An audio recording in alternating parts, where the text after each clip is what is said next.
અને કિસાન સંઘે ટેકાના ભાવે મગફળીની ખરીદી પ્રક્રિયામાં ખેડૂતોને પડતી સમસ્યાને લઈને રાજ્ય સરકારને રજૂઆત કરી છે।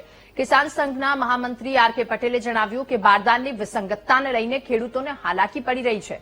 35 કિલો બારદાનમાં 32 કિલો મગફળી સમાઈ છે। બારદાનની વિસંગતતાને લઈને મગફળીનું બિલ નથી બનતું। કિસાન સંઘના મહામંત્રીએ જણાવ્યું કે તેમણે આ અંગે સરકાર સાથે વાત કરી રાજ્ય સરકારને રજૂઆત કરી છે કે બારદાનના વજનની વિસંગતતાને દૂર કરવામાં આવે અને ખરીદ કેન્દ્રોમાં જરૂરી સૂચનો આપવામાં આવે જેથી ખેડૂતોને મગફળી પાછી લઈને ન જવું પડે।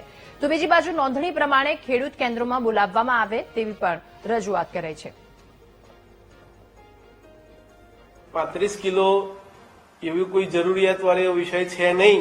જેટલી પણ મગફળી આવે એટલી ખરીદ કેન્દ્રવાળાએ મગફળી ભરવાની છે।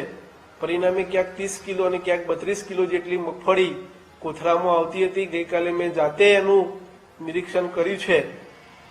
પરંતુ સરકારે તો કીધું કે અમે લઈશું, પરંતુ જ્યારે એનું બિલ બનાવવાનું થતું હોય છે ખેડૂતનું ત્યારે એના પોર્ટલની અંદર 35 કિલો લખેલું છે, પરિણામે પોર્ટલ ઉપર બિલ બનતું નથી। તો આપણા માધ્યમથી સરકારશ્રીને વિનંતી છે કે પોર્ટલની અંદર સુધારો થાય।